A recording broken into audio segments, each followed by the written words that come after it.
রাজারামকে পুলিশের হাতে ধরিয়ে দিতে গেলে গুঞ্জার নাম বলে দিল রাজারাম। ভয় পেয়ে যায় গুঞ্জা। হ্যাঁ বন্ধুরা, এমনটাই দেখা যাবে। বিস্তারিত জানতে ভিডিওটিতে লাইক দিয়ে সম্পূর্ণ দেখতে থাকো। গল্পের শুরুতেই দেখা যায় গুঞ্জা তো খুবই টেনশন করতে থাকে। ময়না সেই কথাগুলো, ময়না যে বলেছিল রাজারাম তো আরেকজনের কথা বলেছিল, ম্যাডাম। কোন ম্যাডাম? সেই ম্যাডামকে তো শাস্তি দিতেই হবে। আর ম্যাডাম তো কোনো না কোনোভাবে রাজারামের সাথে জড়িত আছে। আর সেই সমস্ত ভাবতে থাকে আর বলে, যদি রাজারাম কোনোভাবে আমার কথা বলে দেয় তাহলে রুদ্দুর যদি একবার জানতে পারে, রুদ্দুর সারা জীবনের মতো আমাকে ফেলে দিবে। রুদ্দুর কোনোদিনও আমার কথা বিশ্বাস করবে না, আমার কাছে আসবেও না। সেই সমস্ত ভেবে তো গুঞ্জা খুব টেনশনে পড়ে যায়। আর তারপরেই দেখা যাবে মেজুমা চলে আসে। মেজুমা এসে তখন জিজ্ঞেস করতে থাকে, কি হয়েছে গুঞ্জা, তোমাকে টেনশন এত টেনশন করছো কেন? কোনো কিছু হয়েছে কি? আর তখন বলে যে তোমাকে না আন্টি আমার হয়ে কাজ করতে হবে, আমি যা যা বলবো তুমি তাই করবে। আর তখন বলে, আমি বাবু এই সমস্তর মধ্যে নেই, আমি কিচ্ছু করতে পারবো না, আমি আর এই সমস্ত ঝামেলার মধ্যে থাকতে চাই না। আর তখন গুঞ্জা রেগে যায়, রেগে গিয়ে বলতে থাকে, তুমি যদি আমার সাথে না থাকো আন্টি, তাহলে কিন্তু ওই চিঠির ব্যাপারটা নিয়ে তুমিও ফেসে যাবে। আমি যদি ফেসে যাই তোমাকে নিয়েই ফাঁসবো, বুঝতে পেরেছো? তোমার কথাটাও বলে দেবো।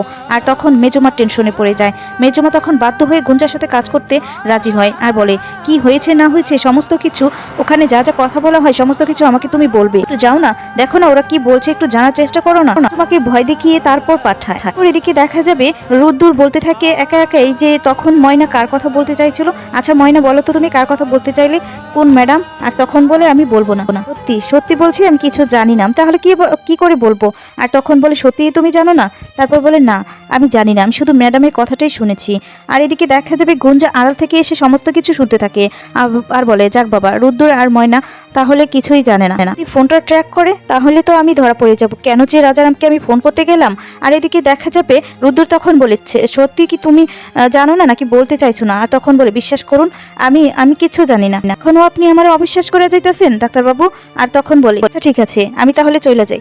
কথা বলে ঘর থেকে বের হতে গেলে আর তখন রুদ্দুর বলে, ময়না ময়না দাঁড়াও। কথা বলে হাতটা ধরে ফেলেছে। রুদ্দুর বলে, আর হবে না ময়না, সরি। আর তখন ময়না বলে, দেখুন আপনাকে নিয়ে না আমার আর বিশ্বাস নেই। দেখেন আজকে আপনি ছড়ে বলতেছেন, কালকে আবার আপনি আমার অবিশ্বাস করবেন। রুদ্দুর বলে, প্লিজ ময়না, আমি সে কথা বলতে চাইনি, আমি তো জানতে চাই ব্যাপারটা, আমি তো শাস্তি দিতে চাই, সেই জন্য জিজ্ঞেস করছি। আর তখন ময়না বলে, থাক এই সমস্ত আর সাজাইয়ে লাভ নাই, বুঝতে পেরেছেন? আপনি আমার হাতটা সাইডা দেন। আর তখন বলে, ময়না যেভাবে কান ধরছিলাম সেভাবে কান ধরতে হবে বুঝি? ময়না তখন বলে, আমি রাগ করে থাকলে আপনার কি কিছু যায় আসে নাকি? আর তখন রুদ্দুর বলে, হ্যাঁ যায় আসে, আমার যায় আসে।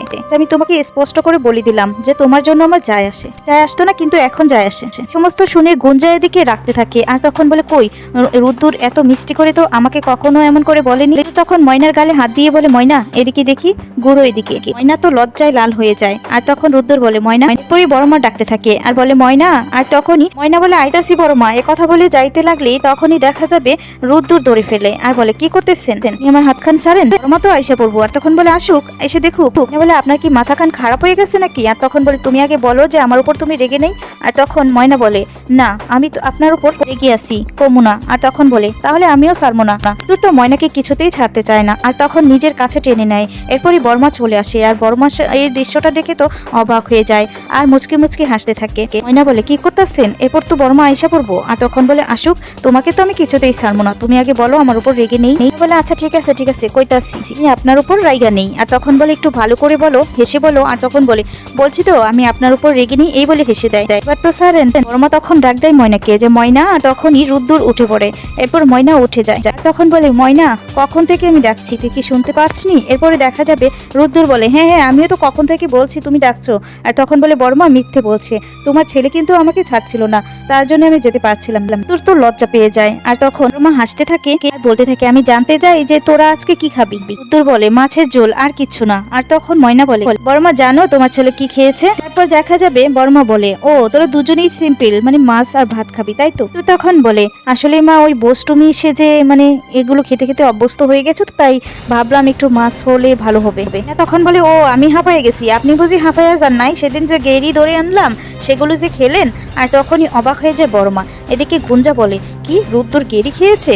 আর তখনই রুদ্দুর বলে না না মা, বিশ্বাস করো। আর তখন রুদ্দুরের কোনো কথাই শুনতে চায় না ময়না। ময়না তখন বলে তোমার পোলা খাইছে তো গেরি। আর তখন বড় মা অবাক হয়ে বলতে থাকে কি বললি গেরি খেয়েছে রুদ্দুরের বিষয়ে এই সমস্ত বলতে থাকে। আর তখন রুদ্দুর সেখান থেকে পালানোর জন্য বলতে থাকে আমি যাই, বাবা তো রাগ করে আছে মা, যাই বাবার কাছে যা। এই বলে বাবার কাছে ছুটে চলে যায়। বড় মা তো হাসতে থাকে। দেখা যাবে গুঞ্জা ভাবতে থাকে যে কিভাবে এখান থেকে চলে যাওয়া যায়, যেভাবেই হোক রুদ্দুরকে নিয়ে এখান থেকে চলে যেতে হবে, তাহলে রাজারামের ব্যাপারটা থেকেও বাঁচা যাবে আর ময়না থেকেও দূরে করা যাবে রুদ্দুরকে। কি অজুহাত দিব যাওয়ার জন্য? দেখা যাবে রুদ্দুরের বাবা রাগ করে বসে আছে আর গুলুর সাথে আছে। আর তখনই দেখা যায় রুদ্দুরের ব্যাপারটা নিয়ে কথা বলতে থাকে আর বলে যত ভালোবাসা মায়ের জন্য, বাবা তো কিছুই নেই, যত চিন্তা শুধু মায়েরই, আর বাবার কোনো চিন্তাই হয় না। আর তারপরে দেখা যায় গুলু হাসতে থাকে আর বলতে থাকে বাবা এবার তো দেখছি হিংসেও করছো। তখন বলে এই বাদ দে তো। এরপরই দেখা যাবে চলে এসেছে রুদ্দুর। আর রুদ্দুর এসেই দেখতে পায় যে রাগ করে বসে আছে তার বাবা। আর তখন পাশে গিয়ে বসে, এরপর জড়িয়ে ধরে বলতে থাকে বাবা তুমি রাগ করেছো, এখনো তুমি আমার উপর রাগ করে আছো বাবা? আর তখনই রুদ্দুরের বাবা বলতে থাকে এই শোন, তুই না এখন ছোট নেই যে যখন তখন তুই অন্যায় করবি আর তখন এসে জড়িয়ে ধরবি বলবি আর মাফ করে দেবো, সেটা হতে পারে না, বুঝতে পেরেছিস? এরপর গুলু বলতে থাকে না না দাদা তুমি এটা ভুল বলেছো, আসলে বাবাদের কাছে মায়েদের কাছে না তার সন্তানরা সবসময় ছোটই থাকে। তখন বলে বাবা তোমার রাগের ভয়টা আমি বুঝতে পেরেছি। এরপর বলে একটা ফোন করলে তো আর এত চিন্তা করতাম না, প্রতি রাতে কাঁদছি যে কোথায় আছিস তোরা। উত্তর বলে বাবা আমি বুঝতে পারছি যে তোমরা আমাদের জন্য অনেক টেনশন করেছো, কিন্তু আমাদের অবস্থাটাও একটু বুঝো। আমরা ভেবেছিলাম যে রাজারা মারা গেছে, আমরা যদি ফোন করতাম তাহলে তো ফোন ট্র্যাক করে পুলিশ আমাদেরকে বের করে ফেলতো। আর তখন গুলু একই কথা বলতে থাকে। এরপর দেখা যাচ্ছে রুদ্দুর বলে যদি ময়নাকে ধরে ফেলতো পুলিশ তাহলে তো ময়নার জেল হয়ে যেত, সেটাই ভাবছিলাম যে ময়নার কেরিয়ারটাই তো শেষ হয়ে যেত। আর এমনিতেও তো ময়না এত কষ্ট করে পরীক্ষা দিয়েছে, এত ভালো রেজাল্ট করেছে, কিন্তু অ্যাডমিশনের জন্য ময়নার একটা বছর পেরিয়ে যাবে আর ময়নার স্বপ্নটাও পূর্ণ হবে না। ঠিক তখনই গুঞ্জা সুযোগ নেয়। এদিকে গুঞ্জা এই সমস্ত শুনতে পেয়ে গুঞ্জা তখন বলতে থাকে এই তো একটা চান্স পেয়েছি, এবার এই চান্সটাকে সুযোগ লাগাতে হবে। আর তখনই গুঞ্জা এসে বলতে থাকে হ্যাঁ হ্যাঁ ঠিক কথা বলেছো, এই কথাটাই তো আমি বোঝানোর চেষ্টা করেছিলাম, এখনো সময় আছে, এখনো যদি অ্যাডমিশন করা হয় তাহলে চান্স পেতে পারে ময়না।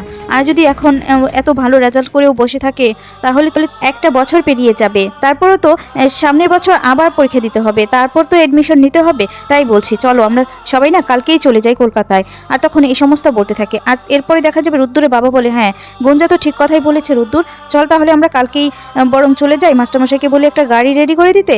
এরপরে দেখা যাবে চলে এসেছে মেজমা। আর মেজমা বলে কি নিয়ে কথা হচ্ছে শুনি। এরপর দেখা যায় গুঞ্জা মেজমাকে সমস্ত কিছু বলতে থাকে। মেজমা তখন তালে তাল মিলিয়ে কথা বলতে থাকে।